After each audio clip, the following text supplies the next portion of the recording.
Hey everyone, Tyler here at The Movie Beat. Welcome back to another video. In this one, I'm going to be sharing with you guys some thoughts, my reaction to an older, probably lesser known Korean film called Blossom Again from 2005. And the reason I picked this one was not only did I find this amazing 3-disc digibook limited edition DVD pack brand new here in Korea to check out, I tracked this one down because it was directed by Jung Ji-woo, who made the films Happy End, Heart Blackened, Muse or Eungyo, as well as a couple others that I really liked. I thought he was a very mature filmmaker that is something that I've come to respect more and more because there's a lot of fluff out there. I felt like his films were a little bit more serious, and there was always just something. There was major takeaway elements for it. So whether it was the acting or directing, overall I just loved it. So I definitely wanted to track this one down.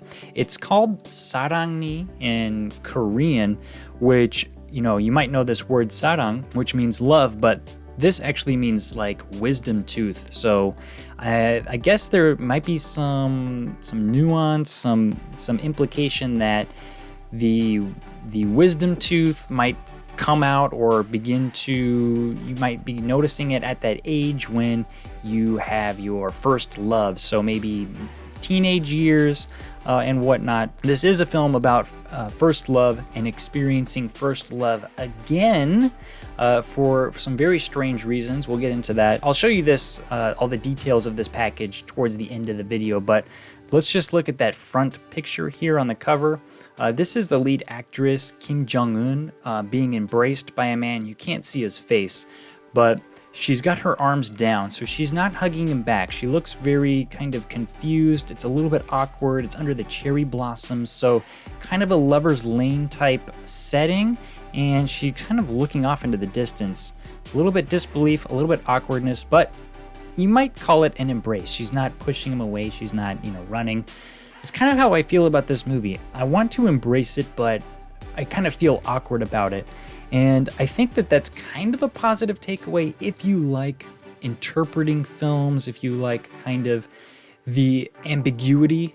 I know a lot of people do not like that. So right off the bat, if you're one of those people that want everything spelled out, stay away from this film, Blossom Again. I don't think I can get away with keeping this one spoiler free. So if you just want to check it out and without any spoilers, just know that I would say it's a little bit awkward, and I would recommend this film based on the ambition, the creativeness of its script, but I think it's kind of rough. It feels kind of rough overall, but if you do like to interpret things, maybe to just have your mind messed with a little bit, maybe you're a pretty seasoned Korean film watcher and you're looking just for something new, maybe check it out. But if not, maybe just sit tight. I want to share with you guys a few more thoughts, and it involves just how kind of different this story is and how it was put together. Maybe after this video, you can decide if this is one that you want to check out or not. So this one, the lead actress, Kim Jung-eun, she plays a character named Jo-in-young, who's in her 30s, and she's a math teacher at an after-school academy. And one of the students who shows up one day, a 17-year-old boy named Isuk, who looks exactly like Jo-in-young's first love. So back when she was 17 or 18, there was a boy that she fell in love with, looked exactly like this. Now, when I mean exactly like it, I mean exactly like. Isuk is played by the actor Tae-sun, who also plays the same boy that she falls in love with. Now, the boy, his name was also Isuk, so same name, same face, same actor, different times. This is just bizarre. So I got this feeling like, okay, this is supposed to be one of those reincarnation types. What's going on? That's kind of the vibe that I think that they were going for. But it's awkward because she's 30-something and she's really aggressively pursuing this boy who's 17 who acts like he doesn't really know what's going on at first. And to make things even weirder, when she goes home, she's living with a man named Jung-woo, played by Kim Young-jae, and it's also not clear just as to the specifics of their relationship. At first, I thought, okay, this is a married couple based on kind of how they're acting, they're living together, and then In-young says there's a boy in her class who looks just like Isuk, who it seems like they were all childhood friends. And she says, you wouldn't believe it, he looks just like him. And she wants to sleep with him. And the reaction that she gets from Jung-woo was like, kind of like, oh, really? So at that point, I'm like, is this her husband? It's a little bit strange. And so she begins to pursue this boy who kind of changes from being uncomfortable with everything to being all about it. Like he's known this teacher In-young his whole life and just pursuing a relationship with her. And they're both kind of acting like 17, 18-year-olds. But, you know, of course, she's driving her car and she's trying to continue teaching.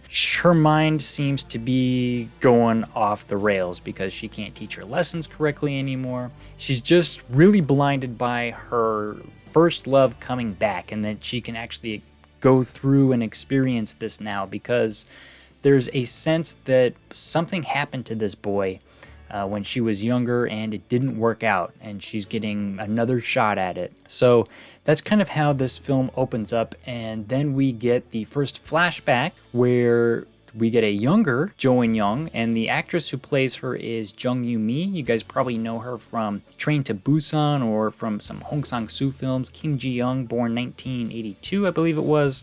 So it was pretty cool to see her so young in this role. You know, we're actually seeing the first love take place, and there's this accident. She goes to the hospital and they're like, he's dead. She's like, what? And so she goes to this funeral, and the boy she actually likes, his name's Isu, not Isuk. And she sees Isu carrying that funeral photo of himself, and she's just like, am I going crazy? What's going on? She's drawing a lot of attention to herself and making a scene. And somebody finally says, hey, this is not Isu. This is his twin brother. After she realizes this, she starts kind of hanging out with the twin now, Isuk, not Isu, and just kind of falling for him. A little bit strange on the writing there, but that kind of plays into this confusion, this identity thing that becomes this central theme, part of this movie. This boy, Isuk, who the young Jo In-young, played by Jung Yu-mi, falls in love with, suddenly kind of wants to track him down and goes all the way to the city and finds this math academy where he's supposedly attending. I'm like, okay, this is that math place that the older, this is where she's going to work. So maybe this is how she's introduced. This is how she finds the work. What's going on? It looks very similar. How can an academy be the same after 20 years or so? And then we see the older Jo In-young at the same time. And I'm like, okay, this is not a flashback. What's going on? The older Jo In-young looks at her younger self, played by Jung Yu-mi, sees her name tag. Oh, your name's Jo In-young too? Yeah, I'm looking for Isuk. Oh, well, he's not here right now. I mean, this is the same boy that she's fallen in love with because this is looking like her first love. And this is the point in the film where I was like, this is gonna be trippy. She actually kind of forces a 3-person dinner date, all 3 of them. So we've got the older Jo In-young, the younger Jo In-young, and Isuk, who's the same boy to both of them. At that dinner, you've got Isuk really getting frustrated because the younger Jo In-young is confessing her love for him, and he's like, hey, I'm not my brother Isu, I'm Isuk. She's like, no, you are the one that I love. And so there's a little bit of a defensiveness that the older one, older Jo In-young, she's like, that's my Isuk, get away from him. So if this doesn't already sound interesting, to make things even weirder, when In-young goes home, the guy that she's living with, Jung-woo, who we got to assume is her childhood friend because the younger In-young, played by Jung Yu-mi, she has a best friend named Jung-woo. So perhaps they grew up and they stayed best friends forever, lived together. We don't know. Something's going on here.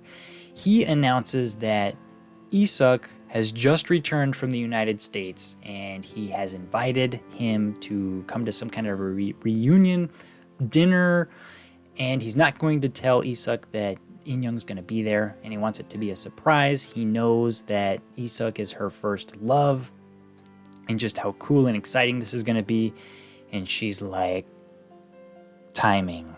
Oh my God. So I'll leave it at that.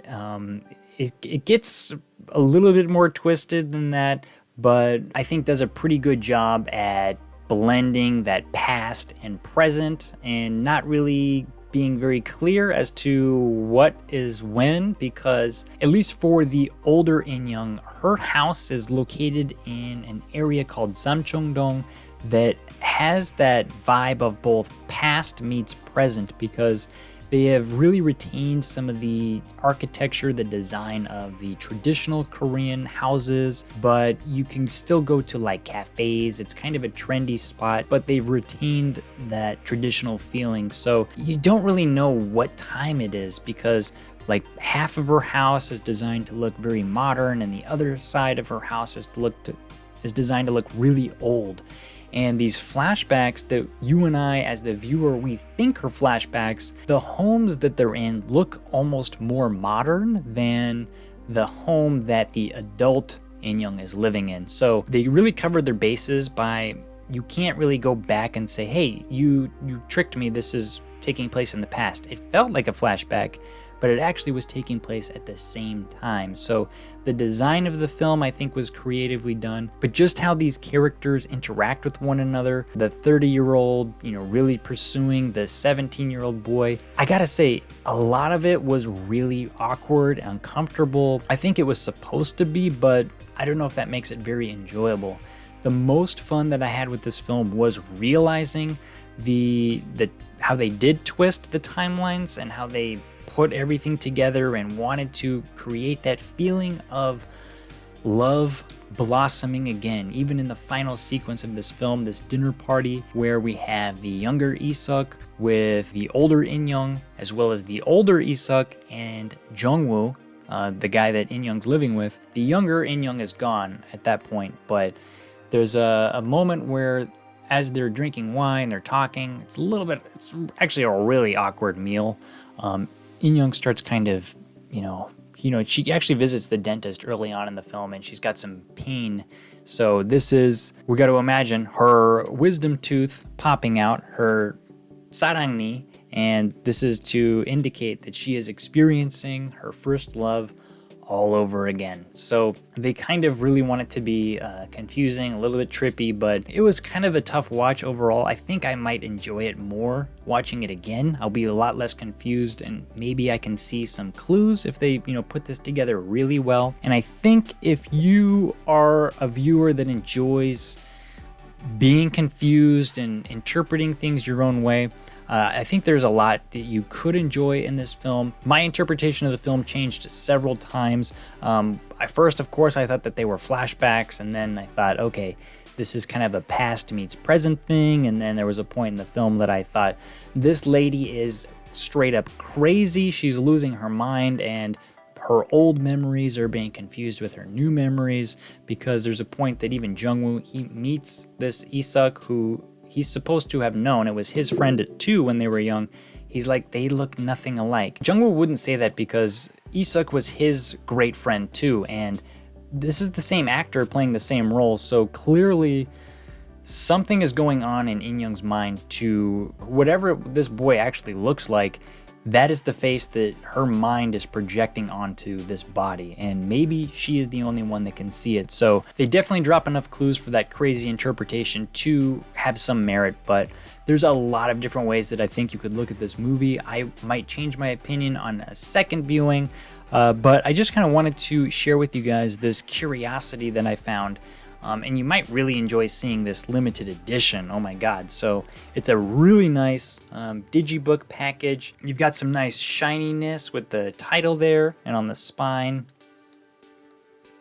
This was actually put out by Cinema Service. Really did a good job at making a lot of DVDs back in the day. So here we've got the original soundtrack, which is an awesome inclusion.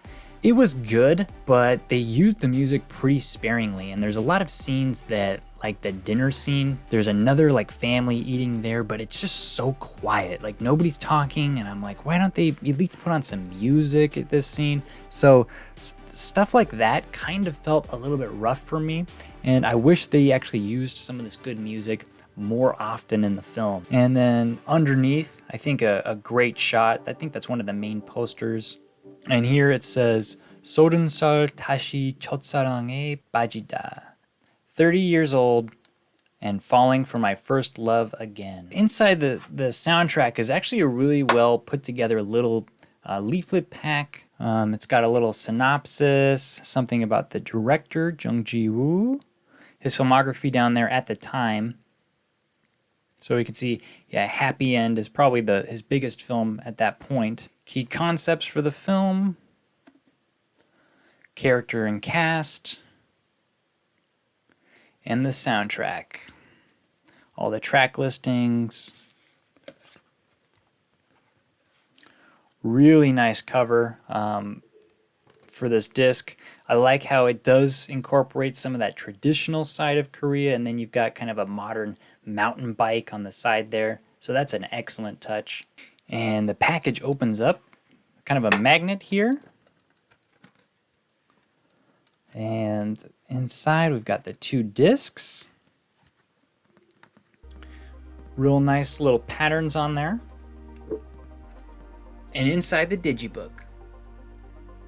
This was actually pretty loaded with special features. It has something on the making of the film, which was just all the production. So you actually get to see them working on making the movie, kind of a typical behind the scenes. There's an interview with the director that talks about how they were kind of connecting the 2 different time periods in the film through the production design. So that was kind of interesting.